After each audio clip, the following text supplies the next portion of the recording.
Good afternoon. Good afternoon, ma'am.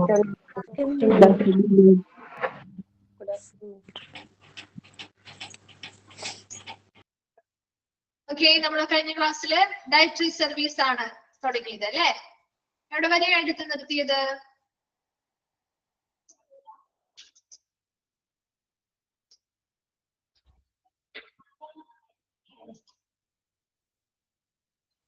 Location വരെ. Okay, അവിടെ വരെ ക്ലിയർ ആണോ? ഇനി സ്റ്റാഫിംഗ് എടുക്കണോ അല്ലെ? ശരി, ലൊക്കേഷൻ വരെ ക്ലിയർ ആണോ? ഓക്കെ, ശരി. നെക്സ്റ്റ് സ്റ്റാഫിംഗ് സ്റ്റാർട്ട് ചെയ്യാണ് കേട്ടോ. സ്റ്റാഫിംഗ് ആണ്. സ്റ്റാഫിങ്ങിന് മിക്കപ്പോഴും നിങ്ങൾ മിക്ക ചാപ്റ്ററിൽ ഇപ്പോ ഓർഗാനോഗ്രാം ഒക്കെ പഠിച്ചിട്ടുണ്ടാവുമല്ലോ അല്ലെ? സ്റ്റാർട്ട് ചെയ്തിരുന്നോ? ഓർഗാനോഗ്രാം ഒക്കെ പഠിച്ചു തുടങ്ങിയോ? മിക്ക ഡിപ്പാർട്ട്മെന്റുകളിലും നമ്മുടെ ഇതുപോലെയുള്ള സ്റ്റാഫിംഗ് അല്ലെങ്കിൽ ഇതുപോലെയുള്ള ഒരു ഡയഗ്രാമാറ്റിക് റെപ്രസെന്റേഷൻ ഉണ്ടായിരിക്കും. അവിടുത്തെ എംപ്ലോയീസിന്റെ ലെവല്, ഓരോ ലെവല്. ഇവിടെ ഈ സ്റ്റാഫിങ്ങുമായി ബന്ധപ്പെട്ട കൃത്യമായിട്ട് നമുക്ക് ഓരോ വ്യക്തികളെ പറഞ്ഞിട്ടുണ്ട്. ഇപ്പൊ ഒരു ഡയറ്ററി സർവീസുമായി ബന്ധപ്പെട്ട് ആ ഒരു ഡയറ്ററി സർവീസിന്റെ ഹെഡായിട്ട് പ്രവർത്തിക്കുന്ന മെഡിക്കൽ സൂപ്പറിണ്ടന്റ് ആണ്. അവരുടെ കീഴിൽ വരുന്ന വ്യക്തികളാണ് ചീഫ് ഡയറ്റീഷ്യൻ. ആ ഒരു ഓർഡറിൽ തന്നെ കൃത്യമായിട്ട് പഠിച്ചു വെക്കണം കേട്ടോ. അതൊന്നും വേറെ ഒന്നും ചോദിക്കില്ല. ഒന്നില്ലെങ്കിൽ ഈ ഒരു ഓർഡർ തെറ്റിച്ച് ചോദിക്കാം. 2-3 രീതിയിൽ ക്വസ്റ്റ്യൻ ചോദിക്കാം ഈ ഒരു ഭാഗത്ത് തന്നെ. ഒന്നില്ലെങ്കിൽ ഈ ഒരു ഓർഡർ തെറ്റിച്ച് ചോദിക്കാം. ഡയറ്റീഷ്യൻ ഫസ്റ്റ് എഴുതിയിട്ട് മെഡിക്കൽ സൂപ്പറിണ്ടന്റ് വേറെ ഏതെങ്കിലും പൊസിഷനിൽ വന്ന് കിടക്കോ, അങ്ങനെ എന്തെങ്കിലും ഒരു ഓർഡർ തെറ്റിച്ച് ചോദിക്കാം. അല്ലാതെങ്കിൽ ഈ പറയുന്ന ഒരു ഓർഡറിൽ കൊടുത്തിട്ട് അവിടെ ഏതെങ്കിലും 1-ഓ 2-ഓ ഒക്കെ മിസ്സായിട്ട് എഴുതും. അതായത് അവിടെ ഉണ്ടാവില്ല. അത് നമ്മൾ ഓപ്ഷനിൽ നിന്ന് ചൂസ് ചെയ്ത് സെലക്ട് ചെയ്ത് ചെയ്യേണ്ടതായിട്ട് വരും. ഇപ്പൊ ഏതെങ്കിലും ഒരെണ്ണം ചിലപ്പോ സൂപ്പർവൈസർ ആയിരിക്കും ഇല്ലാത്തത്. അതൊക്കെ നമ്മൾ ഓപ്ഷനിൽ നിന്ന് കറക്റ്റ് ചെയ്താണോ ആ ഓപ്ഷൻ കറക്റ്റ് ചൂസ് ചെയ്ത് എഴുതാറുള്ളത്. അങ്ങനെ 1-2 രീതിയിലുള്ള ക്വസ്റ്റ്യൻസ് ആണ് ചോദിക്കാറ്. മൂന്നാമത്തെ ഒരു രീതി എന്ന് പറയുന്നത് ഒരു ഡയറ്റീഷ്യൻ ഇപ്പൊ പ്രധാനമായിട്ടും ചോദിക്കാറ് സൂപ്പർവൈസറിന്റെയാണ് കേട്ടോ. സൂപ്പർവൈസേഴ്സിന് കീഴിൽ വരുന്ന ആളുകൾ ആരൊക്കെയെന്ന് ചോദിക്കാം. ഇവിടെ ഓൾറെഡി കുക്കുണ്ട്, വേററുണ്ട്. അപ്പൊ അവര് 2 കൂട്ടരുമാണ്. അപ്പൊ ഓൾ ഓഫ് ദ എബോ ആയിരിക്കില്ല. ഓപ്ഷൻ എ ബി അല്ലെ, അല്ലെങ്കിൽ എയും ബിയും ഉണ്ട്. ബോത്ത് എ ആൻഡ് ബി എന്ന രീതിയിലായിരിക്കും ആൻസർ വരിക. അതുപോലെ തന്നെ കുക്കിന് കീഴിൽ വരുന്ന ആളാരാണ്, അല്ലെങ്കിൽ ബെയർക്ക് കീഴിൽ വരുന്ന ആളാരാണ്, ഇങ്ങനെയാണ് ചോദിക്കുന്നത് കേട്ടോ. ഒരു 3 ടൈപ്പ് ഓഫ് ക്വസ്റ്റ്യൻസ് ആണ് ഈ ഒരു ഭാഗത്ത് പ്രധാനമായിട്ട് വരിക. മനസ്സിലാവുന്നുണ്ടോ? ഒരു ക്വസ്റ്റ്യൻ കാണുമ്പോ അയ്യോ ഞങ്ങൾ ഇത് പഠിച്ചിട്ടില്ല, മെസ്സേജ് കണ്ടിട്ടില്ല എന്നൊന്നും പറയരുത് കേട്ടോ. ഈ ഒരു മെഡിക്കൽ സൂപ്പർ ഈ ഒരു ഓർഡർ കൃത്യമായിട്ട് പഠിച്ചാൽ മാത്രമേ നമുക്ക് അത് എഴുതാൻ പറ്റുള്ളൂ. അപ്പൊ അതുകൊണ്ട് തന്നെ ഈ ഒരു ചാപ്റ്ററിൽ മാത്രമല്ല കേട്ടോ, മിക്ക ചാപ്റ്ററിലും നിങ്ങൾക്ക് ഇങ്ങനെയുള്ള ഡയഗ്രാമാറ്റിക് റെപ്രസെന്റേഷൻസ് ഉണ്ട് അവിടുത്തെ സ്റ്റാഫുകളുമായി ബന്ധപ്പെട്ട. അപ്പൊ അത് കൃത്യമായിട്ട് നോട്ട് ചെയ്ത് വെക്കണം കേട്ടോ. അപ്പൊ സ്റ്റാഫിങ്ങുമായി ബന്ധപ്പെട്ട് ഫസ്റ്റ് ഒരു ഹെഡായിട്ട് പ്രവർത്തിക്കുന്ന ഏത് ഡിപ്പാർട്ട്മെന്റിന്റെ ഡയറ്ററി സർവീസ് ആണ്? മെഡിക്കൽ സൂപ്പറിണ്ടന്റ് ആണ് ഹെഡായിട്ട് വരുന്നത്. അവർക്ക് കീഴിലായിട്ട് വരുന്നവരാണ് ചീഫ് ഡയറ്റീഷ്യൻ. അതിന് കീഴിലായിട്ട് വരുന്നവരാണ് ഡയറ്റീഷ്യൻ. അതിന് കീഴിലായിട്ട് വരുന്നവരാണ് സൂപ്പർവൈസേഴ്സ്. സൂപ്പർവൈസേഴ്സിന് കീഴിലായിട്ട് 2 വിഭാഗക്കാർ വരുന്നുണ്ട്. ഒന്നാമത്തത് കുക്കും, രണ്ടാമത്തത് ബെയറേഴ്സും. അതില് കുക്ക് എന്ന് പറഞ്ഞാൽ നമുക്കറിയാം അല്ലെ, പാചകം ചെയ്യുന്ന ആളുകളാണ്. ഇപ്പൊ ഡയറ്റീഷ്യൻസ് പ്രിപ്പയർ ചെയ്ത് കൊടുക്കുന്ന അല്ലെങ്കിൽ തയ്യാറാക്കി നൽകുന്ന ഡയറ്റ് മെനു അല്ലെങ്കിൽ പ്ലാനുകൾ അനുസരിച്ച് ഭക്ഷണം തയ്യാറാക്കുന്ന കുക്കുകളുണ്ട്. അവരുടെ കീഴിൽ ആരുണ്ട്? അസിസ്റ്റന്റ് കുക്കുകളുണ്ട് അല്ലെ. അവരെ സഹായിക്കാനായിട്ട് അസിസ്റ്റന്റ്സും ഉണ്ട്. അതേസമയം ബെയറേഴ്സ് ആരാണ്? ഈ ബെയറേഴ്സ് ഫുഡ് ഡെലിവറി ചെയ്യുന്ന ആളുകളാണ് ബെയറേഴ്സ് അല്ലെ. ഫുഡ് ഡെലിവറി ചെയ്യുന്ന ആളുകളാണ് ബെയറേഴ്സ് എന്ന് പറയുന്നത്. അവരുടെ കീഴിൽ ആരുണ്ട്? ക്ലീനേഴ്സും ഉണ്ട്. അപ്പൊ ഇത്രയും പേര് അവിടുത്തെ സ്റ്റാഫിങ്ങുമായി ബന്ധപ്പെട്ട ആളുകളാണ്. മെഡിക്കൽ സൂപ്പറിണ്ടന്റ്, ചീഫ് ഡയറ്റീഷ്യൻ, സൂപ്പർവൈസറിന് കീഴിലായിട്ട് കുക്കുണ്ട്, ബെയറേഴ്സ് ഉണ്ട്. കുക്കിന് കീഴിലായിട്ട് വരുന്നതാണ് അസിസ്റ്റന്റ് കുക്കുകള്. ബെയറേഴ്സിന് കീഴിലായിട്ട് വരുന്നത് ക്ലീനേഴ്സും ആണ്. ക്ലിയർ ആണോ? സ്റ്റാഫിംഗ് ഒരു 3 ടൈപ്പ് ഓഫ് ക്വസ്റ്റ്യൻസ് എങ്ങനെ വരും എന്ന് പറഞ്ഞു തന്നിട്ടുണ്ട് മിസ്. അതൊന്ന് നോട്ട് ചെയ്യണം കേട്ടോ, ചോദിക്കാറുണ്ടേ. ഓക്കെ, അടുത്തത് ഒരു ഇമ്പോർട്ടന്റ് ഭാഗമാണ് റോൾ ഓഫ് ഡയറ്റീഷ്യൻ. ഒരു ഡയറ്റീഷ്യൻസ് പ്രധാനപ്പെട്ട റോളുകൾ അല്ലെങ്കിൽ എന്തൊക്കെ റോളാണ് അവർ ചെയ്യുന്നത്? അതിൽ ഒന്നാമത്തേതാണ് ഇൻപേഷ്യന്റ് കാറ്ററിംഗ്, സെക്കൻഡ് വൺ ആണ് ഡയറ്റ് കൗൺസിലിംഗ്, തേർഡ് വൺ ആണ് commercial catering, and fourth one ആണ് എഡ്യൂക്കേഷൻ, ട്രെയിനിങ് ആൻഡ് റിസർച്ച്.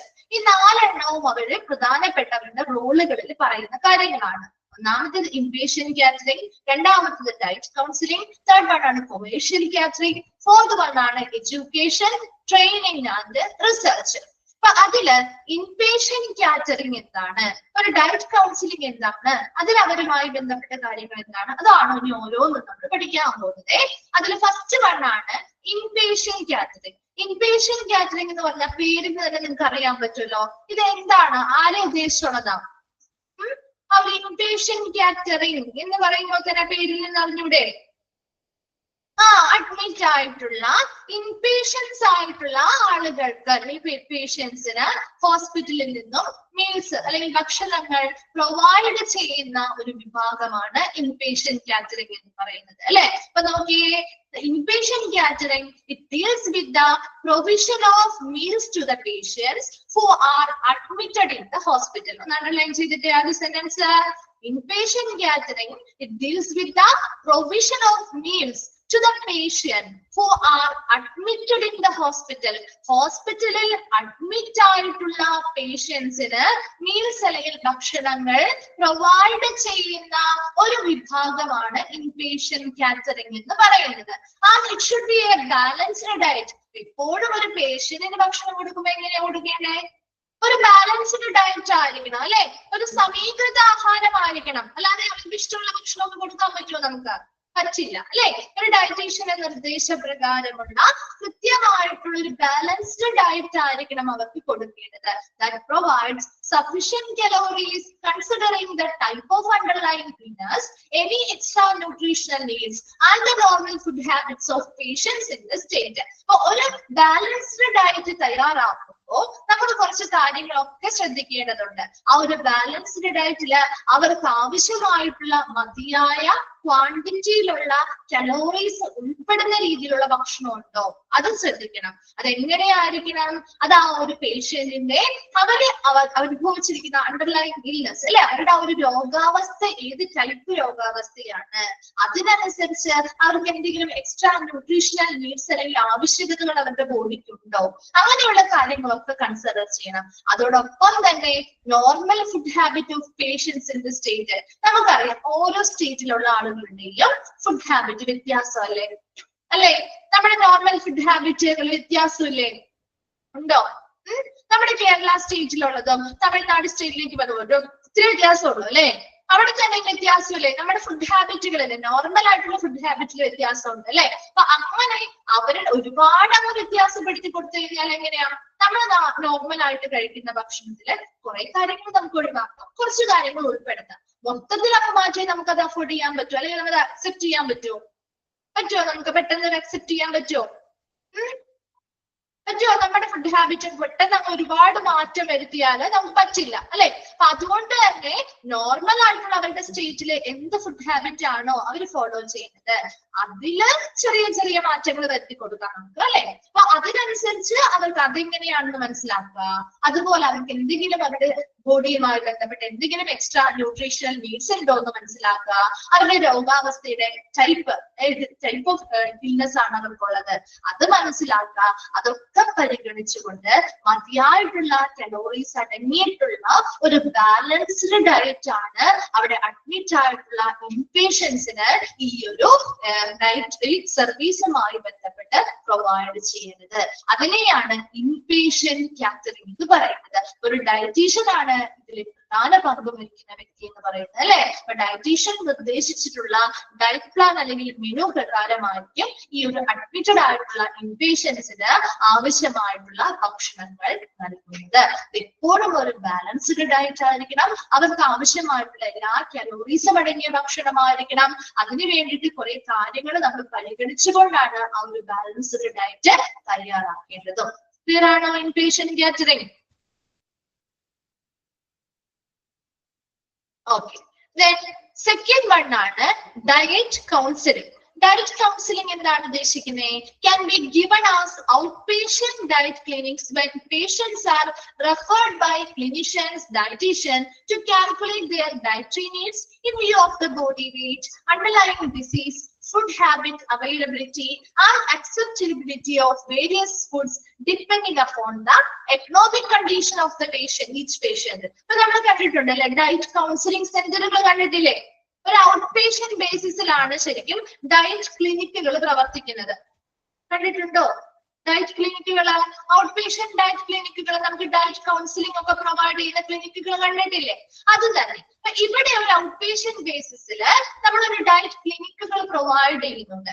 അവിടെ വരുന്ന പേഷ്യൻസിനെ ഓരോ ക്ലിനിഷ്യൻസും, അതായത് ഇപ്പൊ ഒരു ഡയബറ്റിക് ആയിട്ട് വരുന്ന പേഷ്യന്റ്, ആ പേഷ്യന്റ് സ്വാഭാവികമായിട്ടും ആരെയായിരിക്കും കൺസൾട്ട് ചെയ്യുക? ഒരു ഡയറ്റീഷ്യനെ ആയിരിക്കും ആദ്യം കൺസൾട്ട് ചെയ്യുന്നത്, ആണോ? അല്ല, ഒരു ഡയബറ്റോളജിസ്റ്റിനെ ആയിരിക്കും കൺസിഡർ ചെയ്യുക, അല്ലെ? ശരിയല്ലേ? ഒരു ഡയബറ്റോളജിസ്റ്റിന്റെ അടുത്തേക്ക് ആയിരിക്കില്ലേ അവർ ആദ്യം അവരുടെ ട്രീറ്റ്മെന്റുമായി ബന്ധപ്പെട്ട് പോവുക, ആണോ? അതെ, ആ ഡോക്ടറാണ് അവരെ ആരിലേക്ക് റെഫർ ചെയ്യുന്നത്? ആരിലേക്ക് റെഫർ ചെയ്യുന്നത്? ഈ ഡയറ്റീഷ്യന്റെ അടുത്തേക്ക് റെഫർ ചെയ്യുന്നത്, അല്ലേ? അല്ലാതെ നേരെ ഒരാൾ ആദ്യം തന്നെ ഒരു ഡയറ്റീഷ്യന്റെ അടുത്തൊന്നും ചെല്ലാൻ പോകുന്നില്ല, അല്ലെ? അവരുടെ രോഗാവസ്ഥയുമായി ബന്ധപ്പെട്ട് അവർക്കൊരു ഡയറ്റ് പ്ലാൻ ഫോളോ ചെയ്യണമെന്ന് അവരെ റെഫർ ചെയ്യുന്ന അവരെ ട്രീറ്റ്മെന്റ് കൊടുത്തുകൊണ്ടിരിക്കുന്ന ഒരു ഡോക്ടർ നിർദ്ദേശിക്കുന്ന പ്രകാരമാണ് അവർ ഡയറ്റീഷ്യന്റെ അടുത്തേക്ക് വരിക. അപ്പൊ അങ്ങനെ ഒരു ഔട്ട് പേഷ്യന്റ് ക്ലിനിക്ക് ആ ഒരു ഹോസ്പിറ്റൽ ഉണ്ടാവുന്നെങ്കിൽ അവിടെ ഒരു ഡയറ്റീഷ്യൻ ഉണ്ടായിരുന്നു, അല്ലെ? അപ്പൊ നമ്മുടെ patients are referred by clinicians. അവരെ ട്രീറ്റ് ചെയ്യുന്ന ഡോക്ടർ എന്ത് ചെയ്യുന്നു? ഈ ഡയറ്റീഷ്യന്റെ അടുത്തേക്ക് ആ പേഷ്യന്റിനെ റെഫർ ചെയ്യുന്നു. എന്തിനു വേണ്ടിയാണ് റെഫർ ചെയ്യുന്നത്? To calculate their dietary needs. അവരുടെ രോഗാവസ്ഥയുമായി ബന്ധപ്പെട്ട് അവരുടെ ഡയറ്ററി നീഡ്സ് എന്തൊക്കെയാണ്, ഭക്ഷണക്രമവുമായി ബന്ധപ്പെട്ട് അവരുടെ ആവശ്യകതകൾ എന്താണെന്ന് അത് മനസ്സിലാക്കുന്നതിന് വേണ്ടിയിട്ട് അവരുടെ ബോഡി വെയിറ്റ് കൃത്യമായിട്ട് നോക്കുന്നു. അതുപോലെ ഏത് രോഗാവസ്ഥയിലൂടെയാണ് അവർ കടന്നു പോകുന്നത്, അവരുടെ രോഗാവസ്ഥ എന്താണെന്ന് മനസ്സിലാക്കുന്നു. അവരുടെ നോർമൽ ആയിട്ടുള്ള ഫുഡ് ഹാബിറ്റ് എന്താണെന്ന് മനസ്സിലാക്കുന്നു. ഏതൊക്കെ ഫുഡ് അവർക്ക് അവൈലബിൾ ആയിട്ട് കിട്ടുന്നുണ്ട് എന്ന് മനസ്സിലാക്കുന്നു. അതുപോലെ ഏതൊക്കെ ഫുഡ് അവർക്ക് സ്വീകാര്യമാണ്, അല്ലെ? ചില ആളുകള് ചില ഭക്ഷണമൊക്കെ ഉൾപ്പെടുത്തിയാലും കഴിക്കാത്തവയുണ്ട്, അല്ലെ? നമ്മളാണെങ്കിലും കുറെ ഭക്ഷണങ്ങൾ കഴിക്കാത്ത കാര്യങ്ങളില്ലേ? ഉണ്ടോ? ചില കാര്യങ്ങൾ കഴിക്കട്ടെ. ചിലവര് നോൺ വെജ് മാത്രം കഴിക്കുന്നവരാവാം, ചിലവര് വെജിറ്റേറിയൻസ് ആവാം. അപ്പൊ അവരുടെ ഫുഡില് വെജിറ്റേറിയൻസ് ആയിട്ടുള്ളവരുടെ നോൺ വെജ് ആഡ് ചെയ്ത് കഴിഞ്ഞാൽ അവർക്ക് അക്സെപ്റ്റ് ചെയ്യാൻ പറ്റുമോ? ഇല്ല, അല്ലെ? അങ്ങനെ അവരുടെ സ്വീകാര്യത നോക്കണം, അല്ലെ? അപ്പൊ പലതരത്തിലുള്ള ഫുഡ്, അല്ലെ? വേരിയസ് ഫുഡിന്റെ സ്വീകാര്യത എത്രത്തോളം ഉണ്ട് depending upon the economic condition of each patient. ഓരോ പേഷ്യന്റെയും സാമ്പത്തിക സ്ഥിതിയും കൂടി നോക്കണ്ടേ? ഇപ്പൊ ഒരു ഡയറ്റീഷ്യൻ ഒരു ഡയറ്റ് പ്ലാൻ തയ്യാറാക്കി, ഒരുപാട് വിലയുള്ള സാധനങ്ങളൊക്കെയാണ് അതിൽ ഉൾപ്പെടുത്തിയിരിക്കുന്നത്. ഒരു ആവറേജ് ആയിട്ടുള്ള ഒരു മിഡിൽ ക്ലാസ് ആയിട്ടുള്ള ഒരു വ്യക്തിക്ക് അത് താങ്ങാൻ പറ്റുമോ? അല്ലെങ്കിൽ ആ ഒരു ഡയറ്റ് പ്ലാൻ ഫോളോ ചെയ്യാൻ പറ്റുമോ? ഇല്ല, അല്ലെ? അപ്പൊ എപ്പോഴും ആ വരുന്ന പേഷ്യന്റിന്റെ എക്കണോമിക് കണ്ടീഷൻ എങ്ങനെയാണ്, അവർക്ക് സാമ്പത്തികമായിട്ടുള്ള അവരുടെ കണ്ടീഷൻ അല്ലെങ്കിൽ അവസ്ഥ എങ്ങനെയാണ്, അതുകൂടി മനസ്സിലാക്കി അതിനനുസരിച്ചുള്ള സാധനങ്ങൾ അല്ലെങ്കിൽ അതിനനുസരിച്ചുള്ള പ്ലാൻ ആയിരിക്കണം ഒരു ഡയറ്റീഷ്യൻ എപ്പോഴും തയ്യാറാക്കേണ്ടത്. അതിനു വേണ്ടിയിട്ട് ഈ പറയുന്ന കാര്യങ്ങളൊക്കെ കൃത്യമായിട്ട് വിലയിരുത്താനും അതിനനുസരിച്ച് വരുന്ന പേഷ്യന്റിന് ഒരു ഡയറ്റ് പ്ലാൻ തയ്യാറാക്കി നൽകാനും വേണ്ടി അവരെ ക്ലിനിഷ്യൻസ് എന്ത് ചെയ്യുന്നു? ഈ ഡയറ്റീഷ്യന്റെ അടുത്തേക്ക് പേഷ്യൻസിനെ റെഫർ ചെയ്യുന്നു. Then next പറയുന്നത് patients are usually given a diet to be followed by them along with certain foods either to be discarded or to be preferred. അപ്പൊ ഒരു പേഷ്യന്റിന് വേണ്ടി ഒരു ഡോക്ടർ അല്ലെങ്കിൽ ഒരു ഡയറ്റീഷ്യൻ നമ്മൾ ഒരു ഡയറ്റ് പ്ലാൻ തയ്യാറാക്കി വിചാരിക്കാം. ഒരു ഡയറ്റ് പ്ലാൻ തയ്യാറാക്കി നൽകി to be followed by them along with certain foods either to be discarded. ഇല്ലേ? ഒരു ഡയറ്റ് പ്ലാൻ തയ്യാറാക്കുമ്പോൾ എന്താ, നമുക്ക് എല്ലാ ഭക്ഷണവും കഴിക്കാൻ പറ്റുമോ? എല്ലാ ഭക്ഷണങ്ങളും നമുക്ക് ഒരു ഡയറ്റ് പ്ലാൻ വഴി കഴിക്കാൻ പറ്റുമോ? ഇല്ല, അല്ലെ? ചില കാര്യങ്ങൾ നമ്മൾ എന്ത് ചെയ്യണം? ടു ബി ഡിസ്കാർഡഡ്, അല്ലെ? നമ്മൾ ചില കാര്യങ്ങള് ഒഴിവാക്കേണ്ടതായിട്ട് വരും, ഇല്ലേ? അതുപോലെ തന്നെ ടു ബി പ്രിഫേർഡ്, ചില കാര്യങ്ങൾ നമ്മൾ മുൻഗണന കൊടുത്തുകൊണ്ട് തന്നെ ഉൾപ്പെടുത്തേണ്ടതായിട്ടും വരും, അല്ലെ? ചിലപ്പോ നമുക്ക് ഇഷ്ടമില്ലാണ്ട് നമ്മൾ മാറ്റി വെച്ചിരിക്കുന്ന സാധനമായിരിക്കും, അല്ലെ? എന്നാൽ പോലും ഈ ഡയറ്റ് പ്ലാനിൽ അത് ഉൾപ്പെടുത്തിയാൽ കൃത്യമായിട്ടുള്ള റിസൾട്ട് നമുക്ക് കിട്ടണം. കിട്ടണമെങ്കിൽ നമ്മൾ എന്ത് ചെയ്തേ പറ്റുള്ളൂ? ഒന്നില്ലെങ്കിൽ പല പല കാര്യങ്ങളും ഇതിനു വേണ്ടിയിട്ട് നമ്മൾ ഉപേക്ഷിക്കേണ്ടതായിട്ട് വരും, അല്ലെങ്കിൽ മാറ്റിവെക്കേണ്ടതായിട്ട് വരും. അല്ലെങ്കിൽ കുറെ കാര്യങ്ങൾ നമ്മൾ മാറ്റിവെച്ച കുറെ കാര്യങ്ങള് ഈ ഒരു ഡയറ്റ് പ്ലാൻ നല്ല രീതിയിൽ റിസൾട്ട് കിട്ടുന്നതിന് വേണ്ടി നമ്മള് മുൻഗണന കൊടുത്തുകൊണ്ട് തന്നെ ഇതിൽ ഉൾപ്പെടുത്തേണ്ടതായിട്ടും വരാം. ഒരു ഡയറ്റ് കൗൺസിലിംഗ് എന്ന് പറഞ്ഞാല് ശരിക്കും ഒരു ഔട്ട് പേഷ്യന്റ് ഡയറ്റ് ക്ലിനിക്കുകളായിട്ടാണ് ഇത് പ്രവർത്തിക്കുന്നത്. അതിനു വേണ്ടിയിട്ട് അവിടെ വരുന്ന പേഷ്യൻസിനെ അവരുടെ ക്ലിനിഷ്യൻസ് അവരുടെ ട്രീറ്റ്മെന്റ് ചെയ്യുന്ന ഡോക്ടേഴ്സ് എന്ത് ചെയ്യുന്നു? ഈ ഡയറ്റീഷ്യന്റെ അടുത്തേക്ക് റെഫർ ചെയ്യുകയും ഡയറ്റീഷ്യൻ അവരെ കൃത്യമായിട്ട് അവരുടെ ഡയറ്ററി നീഡ്സ് എന്താണെന്ന് കാൽക്കുലേറ്റ് ചെയ്യുന്നു, അവരുടെ ബോഡി വെയിറ്റ് അനാലിസിസ് ചെയ്യുന്നു, അവരുടെ രോഗവുമായി ബന്ധപ്പെട്ട പ്രസന്റ് രോഗാവസ്ഥ എന്താണെന്ന് കണ്ടെത്തുന്നു, അവരുടെ നോർമൽ ഫുഡ് ഹാബിറ്റ് എന്താണ്, അവർക്ക് ഏതൊക്കെ ഭക്ഷണങ്ങള് അവൈലബിൾ ആയിട്ടുണ്ട്, ഏതൊക്കെ ഫുഡുകൾ ഏതൊക്കെ എന്താണ് അക്സെപ്റ്റഡ് അല്ലെങ്കിൽ സ്വീകാര്യമായിട്ടുള്ളവയുണ്ട്, അതുപോലെ തന്നെ വരുന്ന ഓരോ പേഷ്യൻസിന്റെയും സാമ്പത്തിക സ്ഥിതി എന്താണ്, ഇതെല്ലാം പരിഗണിച്ചുകൊണ്ട് കൃത്യമായിട്ടുള്ള ഒരു ഡയറ്റ് പ്ലാൻ അവർക്ക് തയ്യാറാക്കി നൽകുകയാണ് ഡയറ്റ് കൗൺസിലിംഗിലൂടെ ചെയ്യുന്നത്. അപ്പൊ അവിടെ പേഷ്യൻസിന് എപ്പോഴും ഒരു ഡയറ്റ് പ്ലാൻ തയ്യാറാക്കി നൽകുമ്പോൾ അത് അവർ ഫോളോ ചെയ്യുമ്പോൾ അവര് ചില കാര്യങ്ങള് മനഃപൂർവ്വം തന്നെ ശരിക്കും ഈ ഒരു ഡയറ്റ് പ്ലാൻ കൃത്യമായിട്ട് റിസൾട്ട് കിട്ടണമെങ്കിൽ നമ്മളത് എന്താണ് ഡിസ്കാർഡ് ചെയ്യുന്നത്, ആ ഒരു ശീലം തന്നെ ചില ഭക്ഷണങ്ങൾ തന്നെ നമുക്ക് ഉപേക്ഷിക്കേണ്ടതായി വന്നേക്കാം. അല്ല എങ്കിൽ ചില കാര്യങ്ങൾ ഉപേക്ഷിച്ച് വെച്ചിട്ടുള്ള ചില കാര്യങ്ങൾ നമുക്ക് പ്രിഫറൻസ് കൊടുത്ത് തന്നെ ഇതിൽ ഉൾപ്പെടുത്തേണ്ടതായിട്ട് വന്നേക്കാം. ക്ലിയർ ആണോ? ഡയറ്റ് കൗൺസിലിംഗ് ഓക്കെ ആണോ? Okay. Then next commercial catering. Commercial കാറ്ററിംഗിൽ പറയുന്നത് നമ്മൾ കൊമേഴ്ഷ്യൽ ആയിട്ടുള്ള കാറ്ററിംഗ് സർവീസ് കണ്ടിട്ടില്ലേ? സ്റ്റാഫ് ക്യാൻറ്റീൻ, ഹോസ്പിറ്റലിൽ പോയപ്പോ സ്റ്റാഫ് ക്യാൻറ്റീനിലൊക്കെ പോയി ഫുഡ് കഴിച്ചിട്ടുണ്ടോ? പോയിന്റ് വൈസ് ആയിട്ട് കൊടുത്തിരിക്കുന്നത് കേട്ടോ. കഴിച്ചിട്ടുണ്ടോ? ഫുഡ് കഴിച്ചിട്ടില്ലേ? സ്റ്റാഫ് ക്യാൻറ്റീൻ ആണ് അല്ലേ? നോക്കിയേ, service in the form of staff canteen ഫോമിലുള്ള സ്റ്റാഫ് ക്യാൻറ്റീൻ പോലെയുള്ള സേവനങ്ങളെയാണ് കൊമേഴ്ഷ്യൽ കാറ്ററിംഗ് എന്നതിൽ ഉൾപ്പെടുന്നത്. അതായത് പ്രൊവിഷൻ ഓഫ് ഒരു സ്റ്റാഫ് ക്യാൻറ്റീൻ നമുക്ക് എന്തൊക്കെ കിട്ടാറുണ്ട്? മീൽസ് കിട്ടാറുണ്ട് അല്ലെ, ഉച്ചഭക്ഷണങ്ങൾ കിട്ടാറുണ്ട്, ടീ, സ്നാക്സ്, കൂൾ ഡ്രിങ്ക്സ് ഇതൊക്കെ കിട്ടാറില്ലേ? ഒരു സ്റ്റാഫ് ക്യാൻറ്റീനിൽ പോയിട്ടുള്ളവർക്കാണെങ്കിൽ അറിയാൻ പറ്റും അല്ലെ. ഇത്തരം കാര്യങ്ങളാണ് ഒരു ക്യാൻറ്റീൻ പ്രൊവൈഡ് ചെയ്യുന്നത്. And cheaper than cost run by private party. ഒരു പ്രൈവറ്റ് ആയിട്ടുള്ള ഒരു ഹോട്ടലിൽ പോയി കഴിക്കുന്നതാണോ അതോ ഈ ഒരു സ്റ്റാഫ് ക്യാൻറ്റീനിലായിരിക്കോ ഭക്ഷണത്തിന് വില കുറവ്? എവിടെയായിരിക്കും ഭക്ഷണത്തിന് ചീപ്പർ റേറ്റ് അല്ലേ? പുറത്തുള്ള പ്രൈവറ്റ് പാർട്ടി അല്ലെങ്കിൽ പ്രൈവറ്റ് ഹോട്ടൽസിനെ അപേക്ഷിച്ച് നോക്കുമ്പോൾ ഒരു സ്റ്റാഫ് ക്യാൻറ്റീനിൽ അധികം രൂപയൊന്നും ചിലവാകുന്നില്ല അല്ലെ. ചീപ്പർ കോസ്റ്റ് ആണ് അല്ലെ, വളരെ ചിലവ് കുറഞ്ഞ രീതിയിലാണ് അവർ ഭക്ഷണം നൽകുന്നത്. And administration can control the quality of food service. ഈ ഒരു ക്യാൻറ്റീനുമായി ബന്ധപ്പെട്ട അവർക്ക് ഫുഡ് സർവീസിന്റെ ക്വാളിറ്റി അല്ലെങ്കിൽ ഗുണനിലവാരം കൃത്യമായിട്ട് നിയന്ത്രിക്കേണ്ടത് ആരാണ്? അഡ്മിനിസ്ട്രേഷൻ വിഭാഗമാണ്. And also services can be given to staff, attendants or visitors. ഈ ഒരു സർവീസ് അവിടുത്തെ ആർക്ക് വേണമെങ്കിലും അല്ലെ, പ്രധാനമായിട്ടും ഒരു സ്റ്റാഫുകളെ ഉദ്ദേശിച്ചാണെങ്കിൽ പോലും സ്റ്റാഫുകൾക്ക് മാത്രമാണോ കിട്ടാറ്? അല്ല അല്ലെ, വിസിറ്റേഴ്സ് ആയിട്ട് അല്ലെങ്കിൽ അവിടെ അറ്റൻഡേഴ്സ് ആയിട്ട് വരുന്ന ആളുകൾക്ക് കിട്ടാറുണ്ട് അല്ലെ. ആ ഒരു സർവീസ് കിട്ടാറില്ലേ? നമ്മൾ പോകുമ്പോഴും ഫുഡ് കഴിക്കാറുണ്ട് അല്ലെ. അപ്പൊ അങ്ങനെ എല്ലാവർക്കും സ്റ്റാഫുകളെ കേന്ദ്രീകരിച്ചാണ് ഉണ്ടാക്കിയിരിക്കുമെങ്കിൽ പോലും മറ്റുള്ള ആളുകൾക്കും അത് ലഭ്യമാകാറുണ്ട്. And hospitals can be have mobile or vending machines in certain locations like OPD, casualty block, etc. കണ്ടിട്ടുണ്ടോ നിങ്ങൾ ഹോസ്പിറ്റലിൽ പോയപ്പോ വെൻഡിങ് മെഷീൻസ് കണ്ടിട്ടുണ്ടോ? ചില ആളുകൾ കണ്ടിട്ടുണ്ട് അല്ലെ. എന്താണ് ഒരു വെൻഡിങ് മെഷീൻ? എന്താണ് ഒരു വെൻഡിങ് മെഷീൻ? എന്താ നിങ്ങൾ കണ്ടിരിക്കുന്നത് എന്ന് പറഞ്ഞേ. അറിയാത്തവർക്കൊന്നും നമുക്ക് ഷെയർ ചെയ്യണ്ടേ? എന്താണ് ഒരു വെൻഡിങ് മെഷീൻ എന്ന് പറഞ്ഞാല്? ഈ കോഫിയോ ടീയോ ചെറിയ ചെറിയ സ്നാക്സോ കാര്യങ്ങളൊക്കെ നമുക്ക് കിട്ടും അല്ലെ അതിന് അല്ലേ. സ്നാക്സോ ടീയോ കോഫിയോ ഒക്കെ കിട്ടുന്ന ഓട്ടോമാറ്റിക് ആയിട്ടുള്ള ഒരു മെഷീനാണ്. കൂൾ ഡ്രിങ്ക്സ് കിട്ടും, അതൊക്കെ കിട്ടുന്നതിന് വേണ്ടിയുള്ള ഒരു ഓട്ടോമാറ്റിക് മെഷീനാണ് അല്ലെ. അവിടെ പ്രത്യേകിച്ച് എന്തെങ്കിലും സ്റ്റാഫോ കാര്യങ്ങളോ ഉണ്ടാവോ നമുക്ക് എടുത്തു തരാനായിട്ട്? ഇല്ല അല്ലെ? അത് ഓട്ടോമാറ്റിക് ആണ്. നമ്മൾ ക്യാഷ് ഇൻസേർട്ട് ചെയ്ത് നമുക്ക് ഏതൊക്കെ വേണമെന്ന് നമുക്ക് ഓട്ടോമാറ്റിക്കലി അവിടെ സ്ക്രീനിൽ സെലക്ട് ചെയ്യാം. അതിനനുസരിച്ച് നമ്മൾ ക്യാഷ് കൊടുക്കുന്നതിനനുസരിച്ച് നമുക്ക് പൈസ കൊടുക്കുന്നതിനനുസരിച്ച് നമുക്ക് ആ ഒരു പ്രൊഡക്റ്റ് കിട്ടാണ് ചെയ്യുക അല്ലെ? നമ്മൾ ഓട്ടോമാറ്റിക് ആയിട്ട് ചെയ്യുന്ന ഒരു മെഷീൻ ആണ്. അത് പ്രധാനപ്പെട്ട OPD ഏരിയ, കാഷ്വാലിറ്റി ബ്ലോക്ക്, അവിടെയൊക്കെ കുറച്ചുകൂടി തിരക്ക് അനുഭവപ്പെടുന്ന ട്രാഫിക് ഏരിയ ട്രാഫിക് ഉള്ള ഒരു ഏരിയ ആണ് അല്ലെ? അല്ലെ? ഔട്ട് പേഷ്യന്റ് ഡിപ്പാർട്ട്മെന്റ് കുറെ സമയം വെയിറ്റ് ചെയ്ത് ഡോക്ടറെ കാണാൻ വേണ്ടി കൺസൾട്ട് ചെയ്ത് വെയിറ്റ് ചെയ്തിരിക്കുന്ന ആളുകൾ ഉണ്ടാവാം ഇല്ലേ? അതുപോലെ ഒരു കാഷ്വാലിറ്റി ബ്ലോക്ക് ആകുമ്പോഴും സ്വാഭാവികമായിട്ട് തിരക്കുള്ള ഒരു ഏരിയ ആണ്. അങ്ങനെയുള്ള തിരക്കുള്ള ഏരിയാസിൽ നോക്കിയിട്ട് ഇതുപോലെ vending machines, mobile vending machines എന്ത് ചെയ്യാറുണ്ട്? സ്ഥാപിക്കാറുണ്ട്. അതും ആ ഹോസ്പിറ്റലിന്റെ ഭാഗമായിട്ടുള്ള കൊമേഴ്ഷ്യൽ കാറ്ററിംഗിന്റെ ഭാഗമായിട്ടുള്ള ഒന്ന് തന്നെയാണ് കേട്ടോ. അപ്പൊ കൊമേഴ്ഷ്യൽ കാറ്ററിംഗ് എന്ന് പറഞ്ഞാൽ എന്താണ്?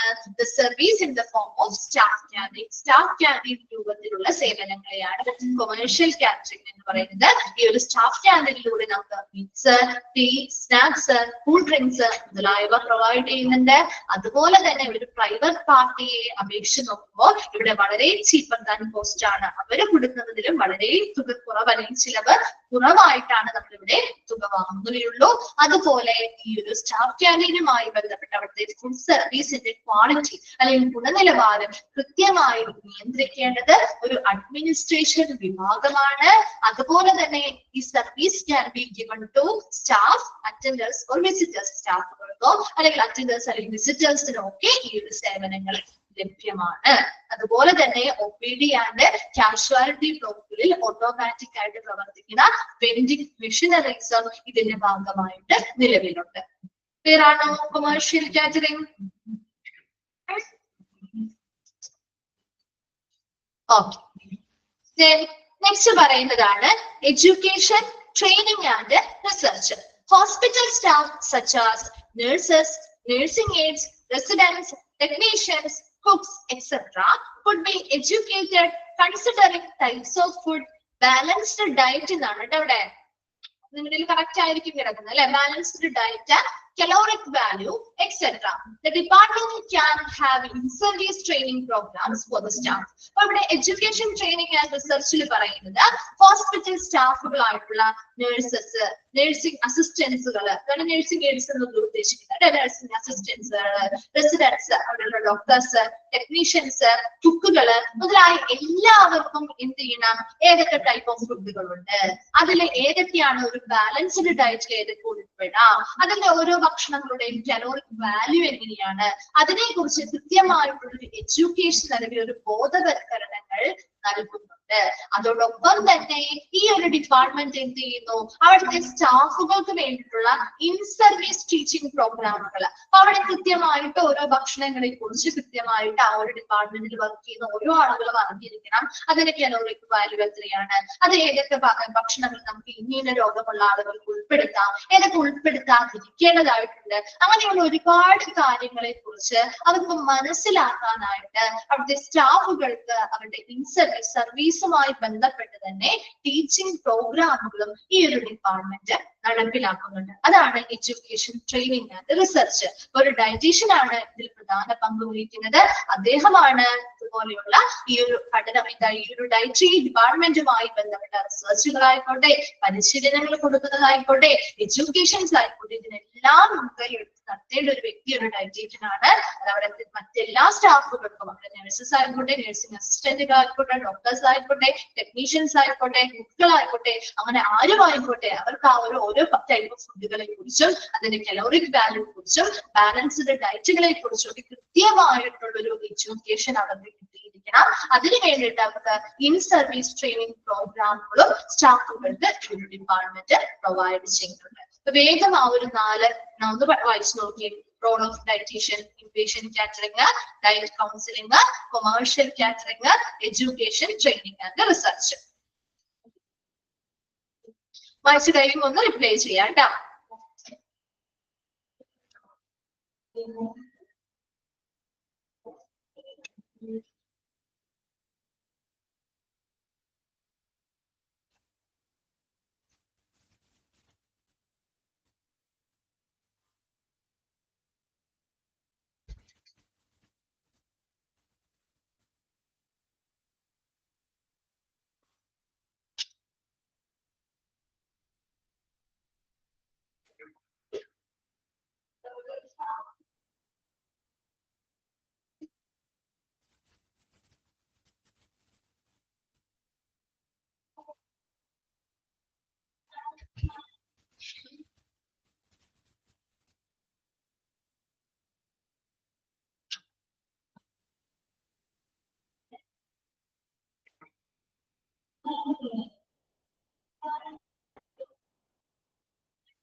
ക്ലിയർ ആണോ?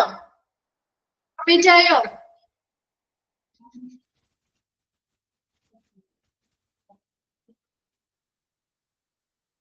ഓക്കെ. നെക്സ്റ്റ് ഭാഗത്തേക്ക് പോട്ടെ മിസ്. ശരി.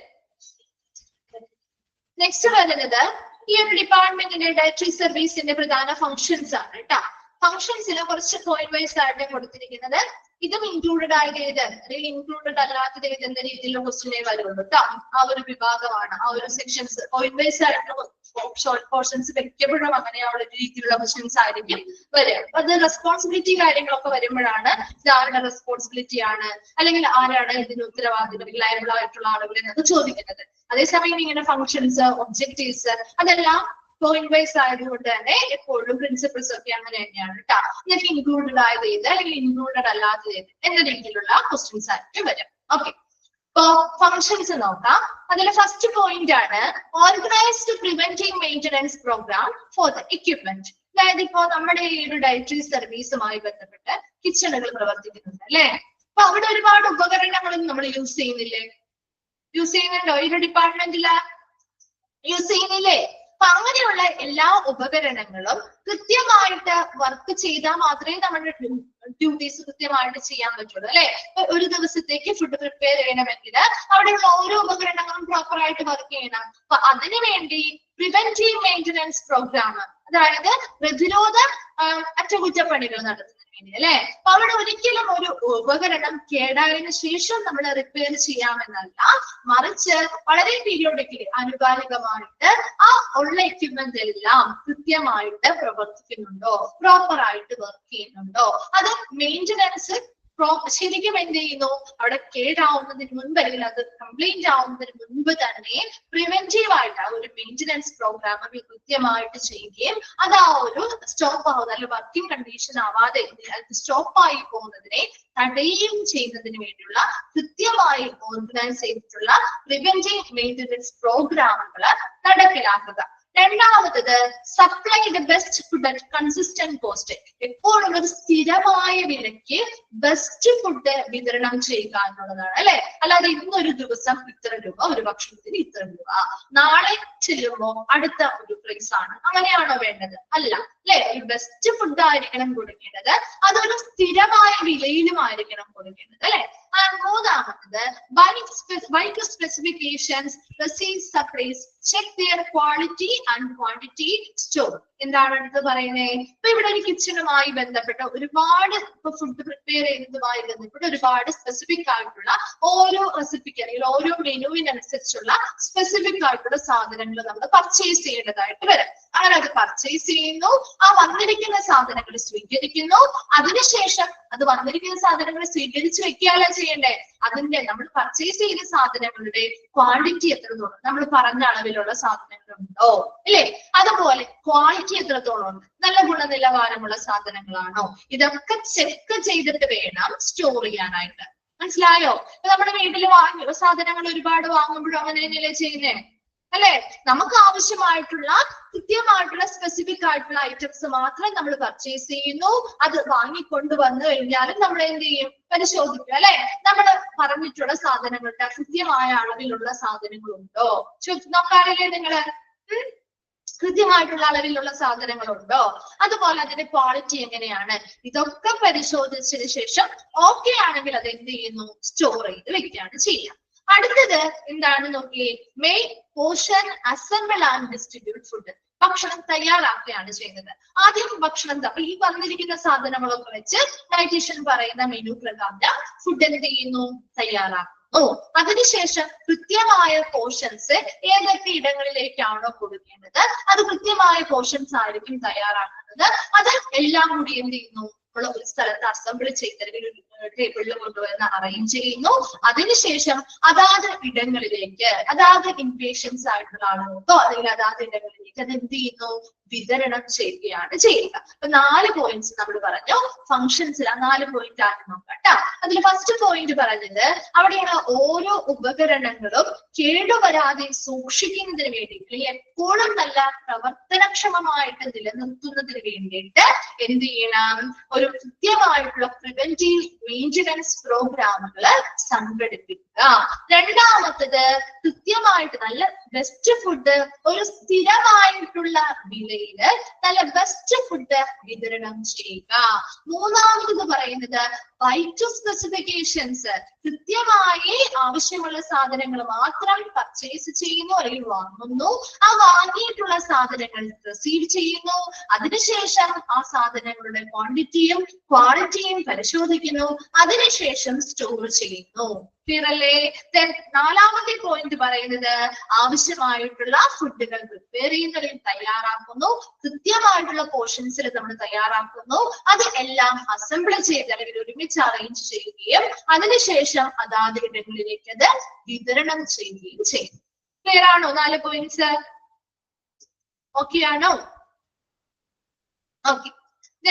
നെക്സ്റ്റ് പറയുന്നത് development of recipes according to the nutritional needs of patient. അല്ലെ, പേഷ്യൻസിന്റെ ന്യൂട്രീഷണൽ നീഡ്സിനനുസരിച്ച് എന്ത് ചെയ്യണം, റെസിപ്പികൾ ഡെവലപ്പ് ചെയ്യുക. അല്ലെ, ഇപ്പൊ ഒരു റെസിപ്പി ഉണ്ടാക്കുമ്പോൾ അവരുടെ ആവശ്യമില്ല. ഇപ്പൊ ഓരോ പേഷ്യന്റിനെയും ബേസ് ചെയ്താണ് നമ്മളൊരു മെനു തയ്യാറാക്കുന്നതെങ്കിൽ അതിൽ ഓരോ റെസിപ്പിയിലും അവർക്ക് ആവശ്യമായിട്ടുള്ള ആഹാരങ്ങൾ ഉൾപ്പെടുത്തിയതായിരിക്കണം. അല്ലെ, ഇവിടെ development of recipes according to the nutritional needs of പേഷ്യൻസിന് ന്യൂട്രീഷണൽ പരമായ ആവശ്യകതകൾ എന്താണ്, അതിനനുസരിച്ച് കൃത്യമായിട്ടുള്ള റെസിപ്പികൾ ഡെവലപ്പ് ചെയ്യുക.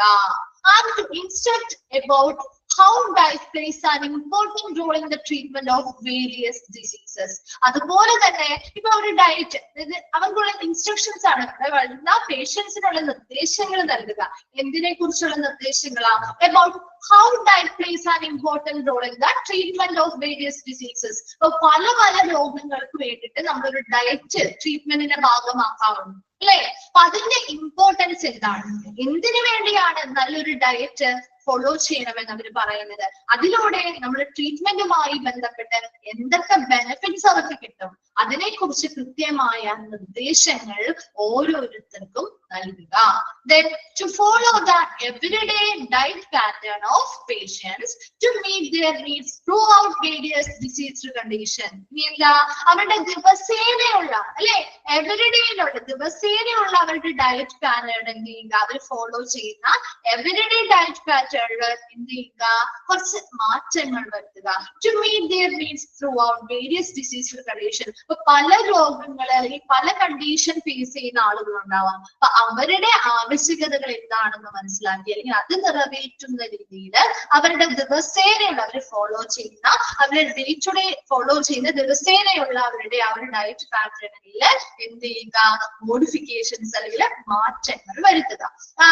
Next, the everyday function of the dietary department is to prepare meals and snacks for the patient who are admitted to the hospital. നേരത്തെ നമ്മൾ പറഞ്ഞ കാര്യമാണ് അല്ലെ, ഒരു എല്ലാ ദിവസത്തെയും ഒരു ഫംഗ്ഷൻ അല്ലെങ്കിൽ ഒരു പ്രവർത്തനമാണ്, ഡയറ്ററി ഡിപ്പാർട്ട്മെന്റിന്റെ ഒരു പ്രവർത്തനമാണ് മീൽസ് ആൻഡ് സ്നാക്സ് ആർക്ക് വേണ്ടി പ്രിപ്പയർ ചെയ്യുക, patients who are admitted in the hospital. ഹോസ്പിറ്റലിൽ അഡ്മിറ്റ് ആയിട്ടുള്ള പേഷ്യൻസിന് വേണ്ടിയിട്ട് മീൽസും സ്നാക്സും തയ്യാറാക്കുക. Then these meals are prepared by strict guidelines of the physician's written order. ഇനി ഈ ഒരു മീൽസ് തയ്യാറാക്കുമ്പോ അത് എന്തിനെ അടിസ്ഥാനമാക്കിയായിരിക്കണം? Strict guidance of the physicians written order. അവരുടെ ഫിസിഷ്യൻസ് തന്നിട്ടുള്ള റിട്ടൺ ഓർഡർ, അതായത് ഓരോ രോഗാവസ്ഥയിലുള്ള ഓരോ ആളുകൾക്ക് ചില കാര്യങ്ങൾ കഴിക്കേണ്ടതായിട്ടുണ്ടാവില്ല, ചിലത് ഉൾപ്പെടുത്താൻ പറ്റുന്നതുണ്ടാവും. അപ്പൊ അങ്ങനെ കുറെ അധികം നിർദ്ദേശങ്ങളുണ്ട്. അത് സ്ട്രിക്റ്റ് ആയിട്ട് പാലിച്ച് അതിനനുസരിച്ചുള്ള മീൽസ് ആയിരിക്കണം അവർക്ക് പ്രിപ്പയർ ചെയ്ത് നൽകേണ്ടത്. ഇപ്പൊ ഈ പറയുന്ന പോയിന്റ്സ് ഇപ്പൊ വരെയും പറഞ്ഞ പോയിന്റ്സ് ഒന്നുകൂടി നമുക്ക് നോക്കാം കേട്ടോ. Development of recipes according to the nutritional needs of patients. പേഷ്യൻസിന്റെ ന്യൂട്രീഷണൽ നീഡ്സിനനുസരിച്ചുള്ള റെസിപ്പികള് ഡെവലപ്പ് ചെയ്യുക. രണ്ടാമത്തത് പറഞ്ഞത് ആ ഒരു അവരുടെ ട്രീറ്റ്മെന്റുമായി പല ഡിസീസസുമായി ബന്ധപ്പെട്ട് ട്രീറ്റ്മെന്റുകൾ അനുഭവിക്കുന്ന ആളുകൾക്ക് ഡയറ്റ് ഫോളോ ചെയ്യാൻ ഡോക്ടേഴ്സ് പറയാറുണ്ട്. അപ്പൊ അതില് അവരുടെ ട്രീറ്റ്മെന്റുമായി ബന്ധപ്പെട്ട ഈ ഡയറ്റിന് എന്ത് പങ്കാണ് വഹിക്കുന്നത്, അല്ലെങ്കിൽ ഒരു ഡയറ്റ് ഫോളോ ചെയ്യുന്നത് കൊണ്ട് അവർ ട്രീറ്റ്മെന്റുമായി ബന്ധപ്പെട്ട് അല്ലെങ്കിൽ അവർ ആ രോഗാവസ്ഥയുമായി ബന്ധപ്പെട്ട് അവർക്ക് എന്തൊക്കെ ബെനിഫിറ്റ്സ്, എന്തൊക്കെ പ്രയോജനങ്ങൾ കിട്ടുന്നുണ്ട്, അങ്ങനെയുള്ള കാര്യങ്ങളെ കുറിച്ച് കൃത്യമായ ഒരു ഇൻസ്ട്രക്ഷൻസ് അല്ലെങ്കിൽ നിർദ്ദേശങ്ങൾ പേഷ്യൻസിന് നൽകുക. അതുപോലെ തന്നെ കൃത്യമായിട്ട് അവരുടെ ഡേ ടു ഡേ ലൈഫിൽ അവർ ദിവസേന അവർ ഫോളോ ചെയ്യുന്ന ഒരു ഡയറ്റ് പ്ലാനുകളൊക്കെ ഉണ്ടാവും അല്ലെ. ആ ഡയറ്റ് പ്ലാനുകളൊക്കെ അതുമായി ബന്ധപ്പെട്ട മോഡിഫിക്കേഷൻസ് വരുത്തുകയും അതിലൂടെ അവർക്ക് അവരുടെ ആവശ്യകതകൾ നിറവേറ്റുന്ന രീതിയിലുള്ള മാറ്റങ്ങളായിരിക്കണം വരുത്തേണ്ടത്. നെക്സ്റ്റ് പറയുന്നത് എല്ലാ ദിവസത്തെയും ഒരു പ്രവർത്തനം, ഇവിടുത്തെ ആ ഡയറ്ററി ഡിപ്പാർട്ട്മെന്റിന്റെ ദിവസേനയുള്ള ഒരു പ്രവർത്തനമാണ് ഇൻപേഷ്യൻസ് ആയിട്ടുള്ള ആളുകൾക്ക് അല്ലെങ്കിൽ പേഷ്യൻസിന് വേണ്ടി മീൽസും സ്നാക്സും ഒക്കെ പ്രിപ്പയർ ചെയ്യുക എന്നുള്ളത്.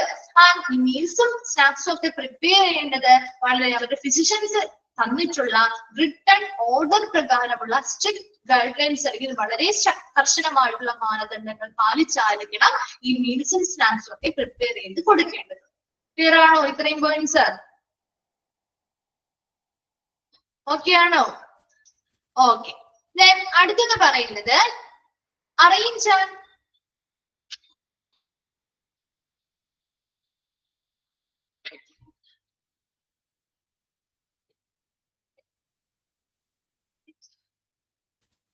ഓക്കെ. നെക്സ്റ്റ് നോക്കി, arrange and carry out patient therapy, education and counselling. എന്താണ്? പേഷ്യൻസിന് കൃത്യമായിട്ടുള്ള പേഷ്യന്റ് തെറാപ്പികളും അറേഞ്ച് ചെയ്യുക, അത് നടപ്പിലാക്കുക, എഡ്യൂക്കേഷൻസ് നൽകുക, കൗൺസിലിംഗും നൽകുക, അതൊക്കെ ഒരു ഡിപ്പാർട്ട്മെന്റിന്റെ ഫംഗ്ഷൻ ആയിട്ട് വരുന്ന കാര്യമാണ് അല്ലെ. അതുപോലെ തന്നെ ട്രെയിൻ ഡയറ്ററ്റിക്സ് ഇന്റേൺ, അതായത് ഓരോ ഭക്ഷണങ്ങളും നമ്മുടെ ഹെൽത്തിനെ എങ്ങനെ ബാധിക്കുന്നു, അതിനെ കൃത്യമായിട്ട് അതിനനുസരിച്ചുള്ള പരിശീലനങ്ങൾ അവിടുത്തെ ഓരോ വ്യക്തികൾക്കും എംപ്ലോയീസിനും കൃത്യമായ പരിശീലനങ്ങൾ നൽകുക. Then to give direction to nurses, medical and dental students about principles of nutrition and diet therapy. ഒരു ന്യൂട്രീഷൻ നമ്മൾ ഫോളോ ചെയ്യുന്ന കൃത്യമായ ഒരു ന്യൂട്രീഷൻ പാറ്റേൺ ഫോളോ ചെയ്യുന്നതിന്റെ ഇമ്പോർട്ടൻസ് എന്താണ്, ഒരു ഡയറ്റ് തെറാപ്പിയുടെ ഇമ്പോർട്ടൻസ് എന്താണ്, ഇതിനെ കുറിച്ച് അതുമായി ബന്ധപ്പെട്ട തത്വങ്ങളെ കുറിച്ച് ഡെന്റൽ സ്റ്റുഡൻസിനായിക്കോട്ടെ മെഡിക്കൽ ആൻഡ് നഴ്സസ് സ്റ്റുഡൻസിനായിക്കോട്ടെ അവർക്ക് കൃത്യമായ നിർദ്ദേശങ്ങൾ നൽകുക. അതുപോലെ collaborate with medical staffing arranging preparing and serving experimental metabolic research diet. അതുപോലെ തന്നെ മെഡിക്കൽ സ്റ്റാഫുകളിൽ കൊളാബറേറ്റ് വിത്ത് മെഡിക്കൽ സ്റ്റാഫുകളുമായിട്ടും അതുപോലെ തന്നെ മറ്റുള്ള ജീവനക്കാരുമൊക്കെ ആയിട്ട് സഹകരിച്ചുകൊണ്ട് കൃത്യമായിട്ട് എക്സ്പീരിമെന്റൽ മെറ്റബോളിക് റിസർച്ച് ഡയറ്റുമായി ബന്ധപ്പെട്ട ഒത്തിരി റിസർച്ചുകൾ അല്ലെങ്കിൽ ഗവേഷണങ്ങൾ നടത്താറുണ്ട്. അപ്പൊ അതുമായി ബന്ധപ്പെട്ട എക്സ്പീരിമെന്റുകൾ ചെയ്തു നോക്കുന്നതിന് വേണ്ടി എന്താണ് എക്സ്പീരിമെന്റ്സുകൾ ചെയ്തു നോക്കുന്നതിന് വേണ്ടിയിട്ട് കൃത്യമായിട്ടുള്ള കാര്യങ്ങൾ അറേഞ്ച് ചെയ്യണം, അത് പ്രിപ്പയർ ചെയ്യണം, അത് സെർവ് ചെയ്യണം. അപ്പൊ അതിനു വേണ്ടിയൊക്കെ മറ്റു മെഡിക്കൽ സ്റ്റാഫുകളുമായിട്ട് ഒരു സഹകരണത്തോടു കൂടി മുന്നോട്ട് കൊണ്ടുപോകുക. അതുപോലെ to keep good nutritional status of all patients, അവിടെ വരുന്ന എല്ലാ പേഷ്യൻസിന്റെയും ഒരു നല്ല ന്യൂട്രീഷണൽ സ്റ്റാറ്റസ് മെയിൻറ്റെയിൻ ചെയ്യുക അല്ലെങ്കിൽ നിലനിർത്തുക. Establish standards four arranging menus, preparing serving food and managing meals. അതുപോലെ തന്നെ ഒരു മാനദണ്ഡങ്ങള് ഭക്ഷണം തയ്യാറാക്കുമ്പോഴും മെനുവിലും അതുപോലെ തന്നെ ഭക്ഷണം സെർവ് ചെയ്യുമ്പോഴും എല്ലാത്തിനും മീൽസ് മാനേജ് ചെയ്യുമ്പോഴും ഒക്കെ ഒരു കൃത്യമായിട്ടുള്ള ഒരു സ്റ്റാൻഡേർഡ് അല്ലെങ്കിൽ ഒരു മാനദണ്ഡങ്ങൾ സ്ഥാപിക്കുകയുമാണ് അടുത്ത ഫംഗ്ഷൻ ആയിട്ട് പറയുന്നത്. അപ്പൊ ഒന്നുകൂടി നോക്കാം കേട്ടോ. എന്തൊക്കെ പറഞ്ഞേ? arrange and carry out patient therapy, education and counseling. അവിടെ വരുന്ന ഓരോ പേഷ്യൻസിനും കൃത്യമായിട്ട് പേഷ്യൻസ് തെറാപ്പികൾ അറേഞ്ച് ചെയ്ത് കൊടുക്കുക, എഡ്യൂക്കേഷൻസ് നൽകുക, കൗൺസിലിംഗുകളും നൽകുക. അതുപോലെ തന്നെ ട്രെയിൻ ഡയറ്ററ്റിക്സ് ഇന്റേൺസ്, ഓരോ ഡയറ്റ് നമ്മൾ ഓരോ ഡയറ്റ് ഫോളോ ചെയ്യുമ്പോഴും അതിൽ ഓരോ ഭക്ഷണക്രമവും അല്ലെങ്കിൽ ഡയറ്റ് നമ്മൾ ഫോളോ ചെയ്യുമ്പോൾ അതെങ്ങനെ നമ്മുടെ ഹെൽത്തിനെ ബാധിക്കുന്നു അതുമായി ബന്ധപ്പെട്ട ഓരോ കാര്യങ്ങളെ കുറിച്ചും അവിടുത്തെ ഓരോ സ്റ്റാഫുകൾക്കും കൃത്യമായ പരിശീലനം നൽകുക. അതുപോലെ തന്നെ നഴ്സസിനും മെഡിക്കൽ ആൻഡ് ഡെന്റൽ സ്റ്റുഡന്റുകൾക്ക് വേണ്ടിയിട്ട് ഈ പറയുന്ന ന്യൂട്രീഷനുമായി ബന്ധപ്പെട്ട തത്വങ്ങൾ എന്തൊക്കെയാണ്, ഒരു ഡയറ്റ് തെറാപ്പിയുടെ പ്രാധാന്യങ്ങളും അതുമായി ബന്ധപ്പെട്ട് ഫോളോ ചെയ്യുന്ന പ്രിൻസിപ്പിൾസ് എന്തൊക്കെയാണ്, അതിനെക്കുറിച്ച് കൃത്യമായ നിർദ്ദേശങ്ങൾ നൽകുക.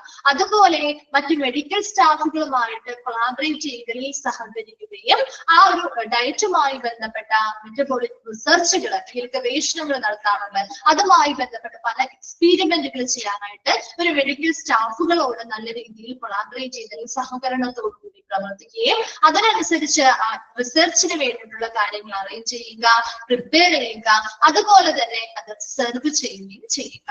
ദെൻ ലാസ്റ്റ് പറഞ്ഞത് അവിടെയുള്ള ഓരോ പേഷ്യൻസിനെയും ഒരു നല്ല ന്യൂട്രീഷണൽ സ്റ്റാറ്റസ് അല്ലെങ്കിൽ ഒരു സ്ഥിതിയിലേക്ക് എത്തിക്കുക, അല്ലെങ്കിൽ അതൊന്ന് നിലനിർത്തി കൊണ്ടുപോവുക. അതുപോലെ തന്നെ ഭക്ഷണം തയ്യാറാക്കുമ്പോഴും മെനുവിലും അതുപോലെ തന്നെ ഫുഡ് സെർവ് ചെയ്യുമ്പോഴും ആ ഭക്ഷണങ്ങൾ അറേഞ്ച് ചെയ്യുമ്പോൾ അല്ലെങ്കിൽ മാനേജ് ചെയ്യുന്ന കാര്യത്തിലൊക്കെ ഒരു നല്ലൊരു സ്റ്റാൻഡേർഡ് അല്ലെങ്കിൽ നിലവാരം സ്ഥാപിക്കുകയും ചെയ്യുക. വേഗം ഒന്ന് ഫങ്ഷൻസ് ഒന്ന് വായിച്ചു നോക്കിയേക്കും.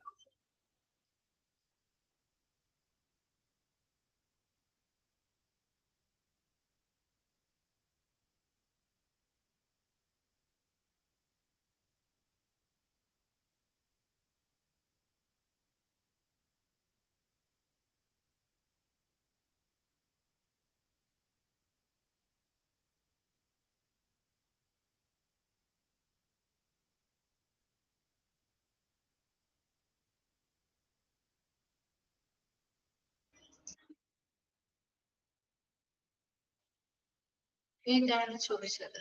7 ഉം 8 ഉം.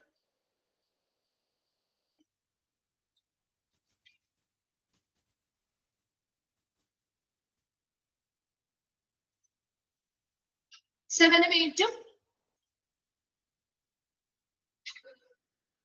to follow the everyday diet pattern of patients to meet their needs throughout various disease conditions. അതായത് ഇപ്പൊ അവിടെ അവര് എവരിഡേ ദിവസേന അവരുടെ ഡയറ്റ് പാറ്റേൺ ഫോളോ ചെയ്യുന്നുണ്ടല്ലോ. അപ്പൊ അവരുടെ ഭക്ഷണക്രമമുണ്ട്, സാധാരണ നോർമൽ ആയിട്ട് അവരുടെ ഒരു ഭക്ഷണക്രമം ഉണ്ടല്ലോ, അതില് മാറ്റങ്ങൾ വരുത്തി ഒരു നല്ല ഡയറ്റ് പാറ്റേൺ അവരുടെ ആ ഒരു ഡെയിലി അവർ ഫോളോ ചെയ്യേണ്ടതാക്കി മാറ്റുക. അപ്പൊ അവരുടെ ഡെയിലി നോർമൽ ആയിട്ട് അവരുടെ ഭക്ഷണക്രമം മാറ്റിയിട്ട് ഒരു നല്ല ഡയറ്റ് പാറ്റേൺ ദിവസേന അവിടെ ആളുകൾക്ക് അവരുടെ എല്ലാ തരത്തിലുമുള്ള ന്യൂട്രീഷണൽ ആയിട്ടുള്ള എല്ലാ നീഡ്സും മീറ്റ് ചെയ്യുന്ന രീതിയിൽ അല്ലെങ്കിൽ നിറവേറ്റി നൽകുന്ന രീതിയിൽ അവരുടെ രോഗത്തിന്റെ അവസ്ഥയ്ക്ക് അനുസൃതമായിട്ടുള്ള ഒരു ഡയറ്റ് പാറ്റേൺ ദിവസേന ഫോളോ ചെയ്യാൻ ആവശ്യമായിട്ടുള്ള മോഡിഫിക്കേഷൻസ് അവരുടെ ഓൾറെഡി ഉള്ള ഡയറ്റ് പാറ്റേണില് മോഡിഫിക്കേഷൻസ് നടത്തി കൊടുക്കുക. അതാണ് 7th പോയിന്റ് പറയുന്നത്.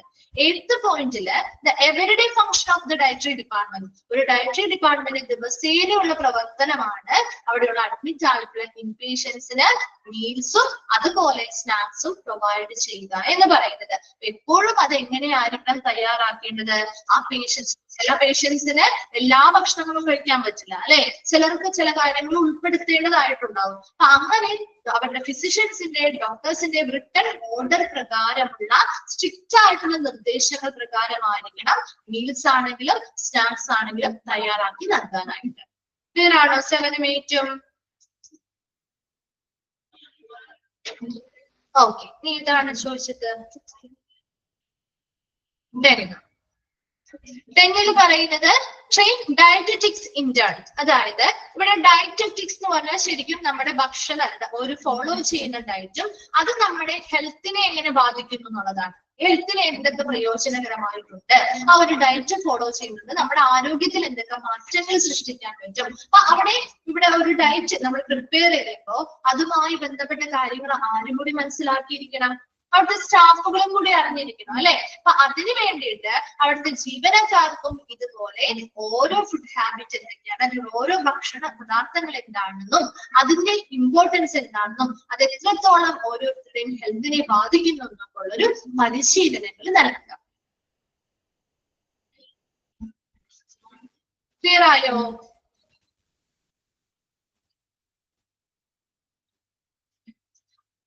ആരാണ് ചോദിച്ചത്? ഹിബ, ക്ലിയർ ആയോ ഹിബ?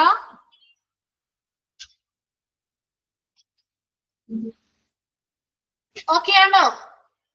ഫങ്ഷൻസ് ക്ലിയർ ആണോ? ഓക്കെ, നമ്മൾ നെക്സ്റ്റ് ഭാഗത്തേക്ക് പോട്ടെ മിസ്. നെക്സ്റ്റ് വണ്ണാണ് പ്രോബ്ലം സിറ്റുവേഷൻസ്. ലാസ്റ്റ് ഭാഗമാണ് നമ്മുടെ ഈ ഒരു ചാപ്റ്ററിൽ ലാസ്റ്റ് ഭാഗമാണ് കേട്ടോ. പ്രോബ്ലം സിറ്റുവേഷൻസ് ഒരു ഡയറ്ററി ഡിപ്പാർട്ട്മെന്റ് ഫേസ് ചെയ്യുന്ന കുറച്ച് പ്രോബ്ലംസ് ഉണ്ട് അല്ലെ. അപ്പൊ അത് എന്തൊക്കെയാണ് പ്രധാനമായിട്ടും അവർ ഫേസ് ചെയ്യേണ്ടി വരുന്ന പ്രശ്നങ്ങൾ അല്ലെങ്കിൽ പ്രോബ്ലംസ് എന്തൊക്കെയാണ്? അതിൽ ഒന്നാമത്തതാണ് dispute between food service staff and nursing staff. ഇല്ലേ? ഉണ്ടാവാൻ സാധ്യതയുള്ളതാണ് അല്ലെ?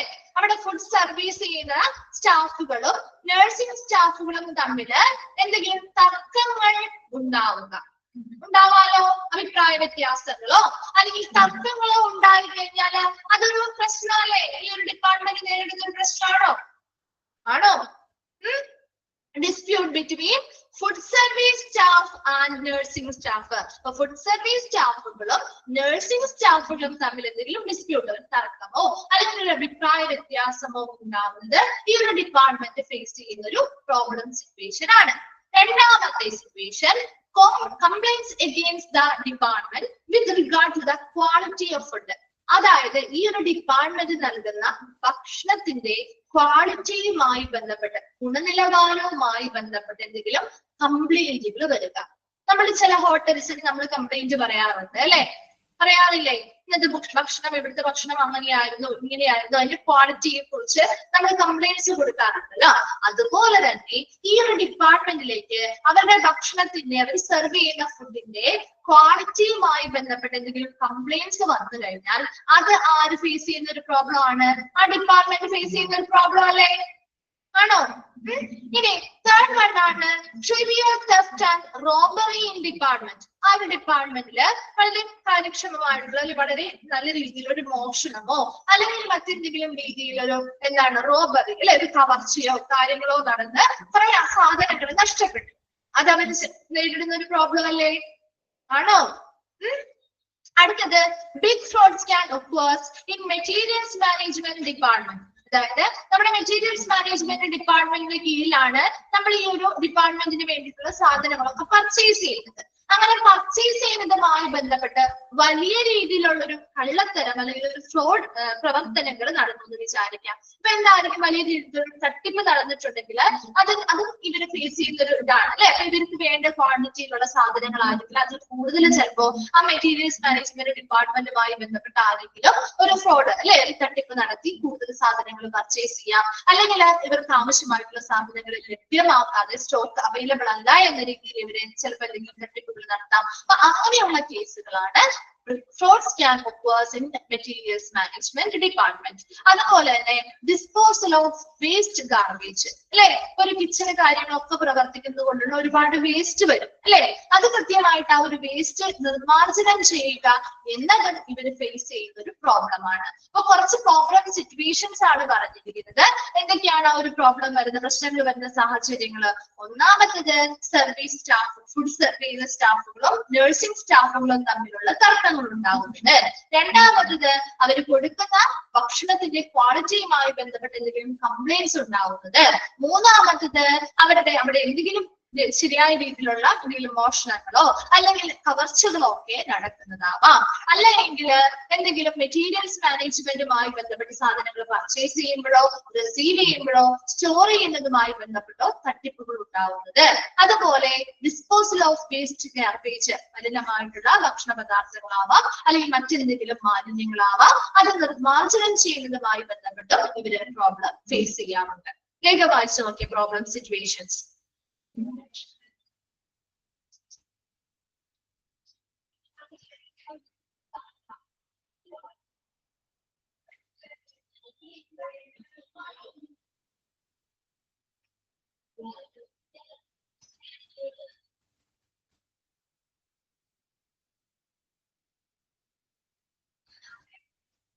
ഓക്കെ, ക്ലിയർ ആണോ?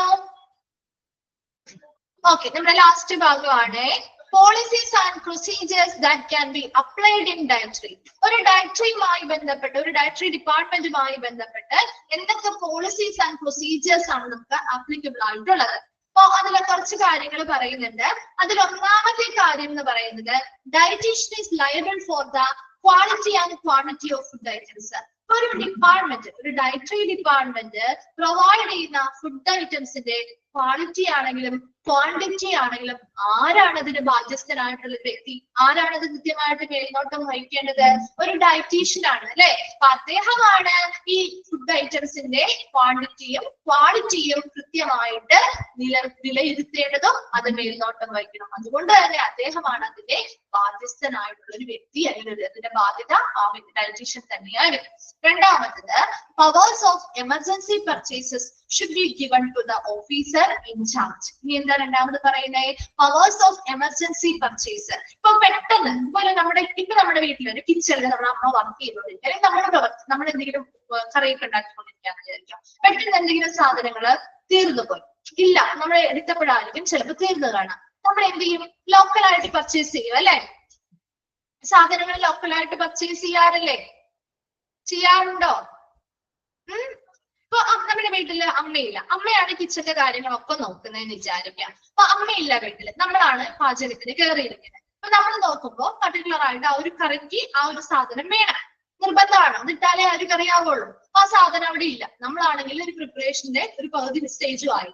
നമുക്കപ്പോ ആ സാധനം വേണമെങ്കിൽ നമ്മൾ എന്ത് ചെയ്യും? അമ്മ വരട്ടെ, അമ്മയുടെ പെർമിഷൻ മേടിച്ചിട്ട് വാങ്ങാന്ന് വിചാരിച്ചോ, അല്ലെങ്കിൽ തൊട്ടടുത്ത കടകളുണ്ടെങ്കിൽ പോയി വാങ്ങും. എന്താ ചെയ്യാ?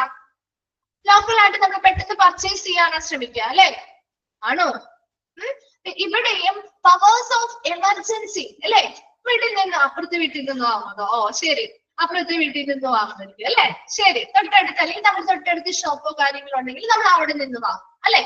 അപ്പൊ ഇവിടെയും അത് തന്നെയാ പറയുന്നത്, ഒരു പവർ ഓഫ് എമർജൻസി പർച്ചേസ്. പെട്ടെന്ന് ഒരു എമർജൻസി പർച്ചേസ് ആവശ്യമായി വന്നു, എന്തെങ്കിലുമൊക്കെ പെട്ടെന്ന് അത്യാവശ്യമുള്ള സാധനങ്ങൾ ചിലപ്പോൾ നമ്മൾ സ്റ്റോക്ക് ഔട്ട് ആയത് കണ്ടിട്ടുണ്ടാവില്ല, അല്ലെങ്കിൽ ശ്രദ്ധിച്ചിട്ടുണ്ടാവില്ല. അപ്പൊ ചിലപ്പോൾ നമുക്കൊരു എമർജൻസി പർച്ചേസ് ആവശ്യമാണെങ്കിൽ ആ സമയത്ത് നമ്മളൊരു ഡയറ്റീഷ്യനെയോ അല്ലെങ്കിൽ ഒരു മെഡിക്കൽ സൂപ്പറിന്റെയോ ഒക്കെ അന്വേഷിച്ച് നടക്കാന്ന് പറയുന്നത് ചിലപ്പോൾ ബുദ്ധിമുട്ടായിരിക്കും അല്ലെ. അപ്പൊ എന്താ ചെയ്യേണ്ടത്? Should be given to the officer in charge. അപ്പോ നിലവിൽ ഇൻചാർജിലുള്ള ഓഫീസർ ആരാണോ അദ്ദേഹത്തിന് അതിനുള്ള അധികാരം നൽകുക. അപ്പൊ പെട്ടെന്നൊരു എമർജൻസി പർച്ചേസ് വേണമെങ്കിൽ, അദ്ദേഹത്തിന് ആവശ്യമായിട്ടുള്ള സാധനങ്ങൾ വേണമെങ്കിൽ ലോക്കലായിട്ട് വേണമെങ്കിൽ പർച്ചേസ് ചെയ്യാവുന്നതാണ്.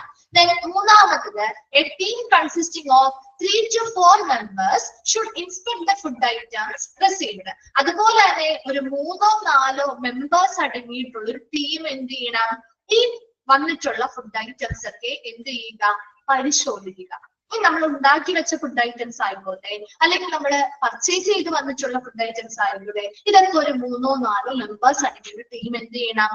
പരിശോധിക്കണം. Then everything should be correctly maintained and clean. ആ ഒരു ഡിപ്പാർട്ട്മെന്റുമായി ബന്ധപ്പെട്ട എല്ലാ കാര്യങ്ങളും കൃത്യമായിട്ട് മെയിൻറ്റെയിൻ ചെയ്യുന്നുണ്ടോ, വളരെ ക്ലീൻ ആയിട്ട് സൂക്ഷിക്കുന്നുണ്ടോ എന്ന് കൃത്യമായിട്ട് പരിശോധിക്കുക. അതുപോലെ proper sanitation and cleanness that include rodent control measures should be noticed. നമുക്കറിയാം, ഇപ്പോ ഭക്ഷണ പദാർത്ഥങ്ങൾ ഇട്ടുന്ന ഇടത്താണെങ്കിൽ നമ്മുടെ സ്റ്റോർ റൂമിലൊക്കെ ആണെങ്കിൽ കൂടുതലും എലിശല്യങ്ങൾ കൂടുതലാണ് അല്ലെ. അപ്പൊ ഇവിടെയും എലിയുടെ ശല്യങ്ങൾ വരാം. അപ്പൊ അങ്ങനെയുള്ള rodent control മെഷേഴ്സ്, അതിനെ നിയന്ത്രിക്കുന്നതിന് വേണ്ടിയുള്ള കൃത്യമായിട്ടുള്ള കാര്യങ്ങൾ അവിടെ നടപ്പിലാക്കുക. കൃത്യമായി ഓരോ ഏരിയയിലും ആ ശുചിത്വവും അതുപോലെ തന്നെ വൃത്തിയൊക്കെ സൂക്ഷിക്കുക. Then supervisory staff should be ready in the patient kitchen throughout all working hours and the work schedule should be arranged properly. എല്ലാ വർക്കിംഗ് അവേഴ്സിലും അവിടെ സ്റ്റാഫുകൾ, ആവശ്യമായ സ്റ്റാഫുകൾ അവിടെ റെഡി ആയിരിക്കണം. ഒരിക്കലും ഇന്ന ആളില്ല അല്ലെങ്കിൽ അവിടെ സ്റ്റാഫുകൾ കുറവാണെന്ന് പറയാൻ പാടില്ല. എപ്പോഴും വർക്കിംഗ് സമയത്ത് സ്റ്റാഫുകൾ അവിടെ അവൈലബിൾ ആയിരിക്കണം. അതിനു വേണ്ടിയിട്ട് എപ്പോഴും കൃത്യമായിട്ട് സ്റ്റാഫുകൾക്ക് ഒരു കൃത്യമായ വർക്കിംഗ് ഷെഡ്യൂളുകൾ, ഇത്ര സമയം മുതൽ ഇത്ര സമയം വരെ വർക്ക് ചെയ്യുക എന്ന രീതിയിലൊരു കൃത്യമായ ഒരു ഷെഡ്യൂൾ തയ്യാറാക്കി നൽകുക. അതിനനുസരിച്ച് ജീവനക്കാരെ അറേഞ്ച് ചെയ്ത് ജോലിയിലേക്ക് പ്രവേശിപ്പിക്കുക. Then the ward should be visited by dietitian every day. ഓരോ ദിവസവും എല്ലാ വാർഡുകളിലും ഡയറ്റീഷ്യൻസ് എന്ത് ചെയ്യണം? എവരിഡേ, ദിവസേന എന്ത് ചെയ്യണം? വിസിറ്റ് ചെയ്യണം അല്ലെങ്കിൽ സന്ദർശിക്കണം. അപ്പൊ അവർക്ക് അവരുടെ ന്യൂട്രീഷൻ പരമായ ആവശ്യകതകൾ എന്താണെന്ന് മനസ്സിലാക്കാൻ പറ്റും. അതുപോലെ തന്നെ നമ്മൾ ഡയറ്റ് കൊടുത്തിട്ട് അവർക്ക് പ്രോപ്പർ ആയിട്ടുള്ള വ്യത്യാസങ്ങൾ കാണുന്നുണ്ടോ അതൊക്കെ മനസ്സിലാക്കാൻ വേണ്ടിയിട്ടാണ്. Then service timing should be determined. അതുപോലെ ഈ ഒരു ഡയറ്ററി ഡിപ്പാർട്ട്മെന്റ് പ്രവർത്തിക്കുന്നതിന് ഒരു സർവീസ് ടൈമിംഗ് കൃത്യമായിട്ട് നിർണ്ണയിക്കാം. ഇത്ര സമയം മുതൽ ഇത്ര സമയം വരെയാണ്. നിങ്ങൾ കണ്ടിട്ടില്ലേ, ക്യാൻറ്റീനൊക്കെ ആണെങ്കിലും കൃത്യസമയത്ത് അത് അവിടെ കൂട്ടും ഇല്ലേ? ഇത്ര സമയം മുതൽ ഇത്ര സമയം വരെയാണ് വർക്ക് ചെയ്യുള്ളൂ, ശരിയല്ലേ? അപ്പൊ അതുപോലെ ഒരു കൃത്യമായ സമയം, ടൈമിംഗ് ഡിറ്റർമൈൻ ചെയ്യുക. അതുപോലെ തന്നെ nurses should examine and oversee the distribution of foods in the ward. അപ്പൊ വാർഡിൽ നമ്മൾ ഭക്ഷണം ഡിസ്ട്രിബ്യൂട്ട് ചെയ്യുമ്പോൾ മാറിപ്പോവാതിരിക്കാൻ വേണ്ടി, ഇപ്പൊ പേഷ്യൻസ് തമ്മിൽ ഒരുപോലെയുള്ള പേഷ്യൻസ് ഒക്കെ ഉണ്ടാവും, പേരൊക്കെ ഉണ്ടാവും. അപ്പൊ അങ്ങനെയുള്ളവർ തമ്മിൽ മാറിപ്പോവാതിരിക്കാൻ വേണ്ടി കൃത്യമായിട്ട് അവർക്ക് അവരുടേതായ ഡയറ്റ് പ്ലാൻ അനുസരിച്ചുള്ള ഭക്ഷണം കിട്ടുന്നതിന് വേണ്ടിയിട്ട് നേഴ്സ് എന്ത് ചെയ്യണം, കൃത്യമായ മേൽനോട്ടങ്ങൾ അല്ലെങ്കിൽ പരിശോധനകൾ നൽകണം. ഇതെല്ലാം ഒരു ഡയറ്ററി ഡിപ്പാർട്ട്മെന്റുമായി ബന്ധപ്പെട്ട പോളിസികളും പ്രൊസീജിയേഴ്സ് ആണ്. അപ്പൊ അതെല്ലാം ഒന്ന് അടുത്ത ക്ലാസ്സിൽ വരുമ്പോൾ വേഗം ഒന്ന് വായിച്ചിട്ട് വരാം. നെക്സ്റ്റ് ക്ലാസ്സിൽ മിസ് ഒന്നുകൂടി പറഞ്ഞുതരാം കേട്ടോ. അടുത്ത ക്ലാസ്സിൽ പുതിയൊരു ചാപ്റ്റർ സ്റ്റാർട്ട് ചെയ്യുകയും ചെയ്യും, ഡയാലിസിസ് സർവീസ് കേട്ടോ. Okay, thank you.